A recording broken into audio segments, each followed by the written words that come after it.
Nggak usah diburu-buru Batang. Dia dapatnya apa? Ya? Sudarlun, Dinas Pemuda, Olahraga dan Pariwisata Kota Lok Sumawe sudah melalui Forkis tempat pada akhir Januari 2022 lalu telah melakukan seleksi untuk merekrut atlet karate yang dipersiapkan ke ajang Pekan Olahraga Pelajar Daerah atau Popda. Di mana Popda kali ini diagendakan berlangsung di Aceh Barat pada pertengahan Juni 2022 mendatang. Dalam seleksi atlet karate Popda Kota Lok Sumawe telah ditetapkan belasan atlet karate putra maupun putri untuk kategori kumite dan kata.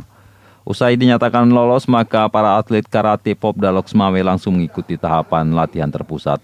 Latihan digelar di Dojo Sam Training Camp di Desa Menasa Masjid, Kecamatan Muara II, Lok Sumawe.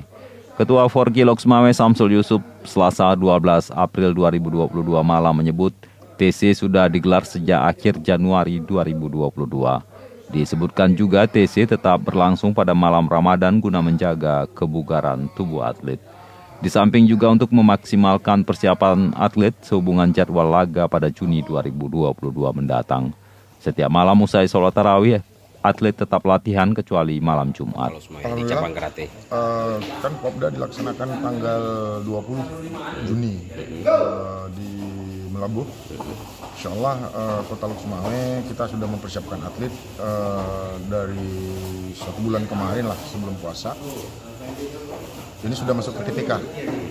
Jadi tetap malam bulan Ramadan tetap latihan. Tetap. Itu atas dasar apa pertimbangan yang kita lakukan? Pertimbangan karena waktu kegiatan itu kan bulan 6. Sementara periodisasi latihan kalau nggak kita start dari sekarang nggak dapet. Karena kan masih ada ini TPK, ada prakompetisi, ada kompetisi utama lagi 2 bulan lagi nih. Ya. Berarti ini selama bulan Ramadan full mereka tetap latihan ya? Ya, di malam kita ambil karena kan usai tarawih ya? Ya, usai tarawih kita start sampai jam 11 malam lah.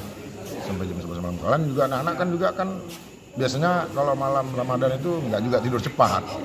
Ya kan? Jadi nggak ada alasan sih bulan Ramadan menghentikan aktivitas. Dari Lok Sumawe, Saiful Bahri, Serambi On TV.